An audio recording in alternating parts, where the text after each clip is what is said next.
எல்லோரும் நல்லா இருப்பீங்க நம்புகிறேன். இப்போ நான் எங்கே இருக்கேன்னு தெரியுமா? எங்கள் அம்மா மேலே பத்துன்னு இருக்கேன் நான். இதை பாருங்கள், அவங்க அசப்பல் பண்ணுறாங்க ஜாலியாக. அவங்க மேலே தான் பத்து தூங்கின்னு இருக்கேன். இங்கே பாருங்கள், ரொம்ப டயர்டாக இருந்துச்சா தூங்கின்னு இருக்கேன் நான். இப்போ தான் மாடுக்கெலாம் தண்ணி கட்டு வந்தேன். அப்படியே டயர்டாக இருந்துச்சு. காற்று மரம் காற்று வேறு குழுக்குன்னு காற்று வேறு வந்துச்சா அப்படியே பத்துனேன் இவங்க மேலே ஜாலியாக. அப்புறம் இன்றைக்கி ஒன்று சொல்லிட்டு போகிறேன், தப்பாக நினச்சிக்காதீங்க, குயிக்கிறான்னு சொல்லிட்டு போயிடுறேன். தூக்கம் வருது எனக்கு.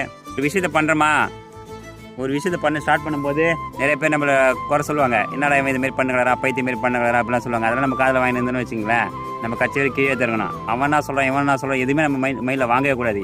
எவன் என்ன சொன்னால் நமக்கு நான் வச்சு நம்ம ஒன்று நம்ம பார்த்துட்டு போயினே இருக்கணும். அப்படி தான் இப்போ நான் பார்த்துட்டு போயினே இருக்கேன். ஏன்னா நான் வீடியோ போடுறதுக்குள்ள சில பேர் பிடிக்கல, ஒரு மாதிரியாக சொல்கிறாங்க. அதெல்லாம் காதில் வாங்கவே இல்லை. நான் போடுவேன், போடாமல் வேலையை பார்த்து போடான்னு சொல்லிட்டு போயினே இருக்கிறேன். நான் அவ்வளோதான். என்னை பொறுத்த வரைக்கும் தான். எவன் என்ன சொல்லுவான், இவன் என்ன சொல்லுவான்னு இருந்தால் என் லைஃப் நாசமாக போய்டும். எனக்கே தெரியும். அதுமாரி மட்டும் இருக்கவே கூடாது. ஃபஸ்ட் லைஃப்பில் கூச்சப்படவே கூடாது. கூச்சப்பட்டால் லைஃப் நாசமாக போய்டும். என்னை பொறுத்த வரைக்கும் அதுதான். ஓகே, பார்த்துருங்க, பத்திரமா இருங்க. தூக்கம் வருது. எங்கள் அம்மா ஒரு பக்கம் தூங்குறாங்க, நானும் தூங்குறேன். ஓகே, நெக்ஸ்ட் வீடியோ போகிறேன். ஓகே, பாய்.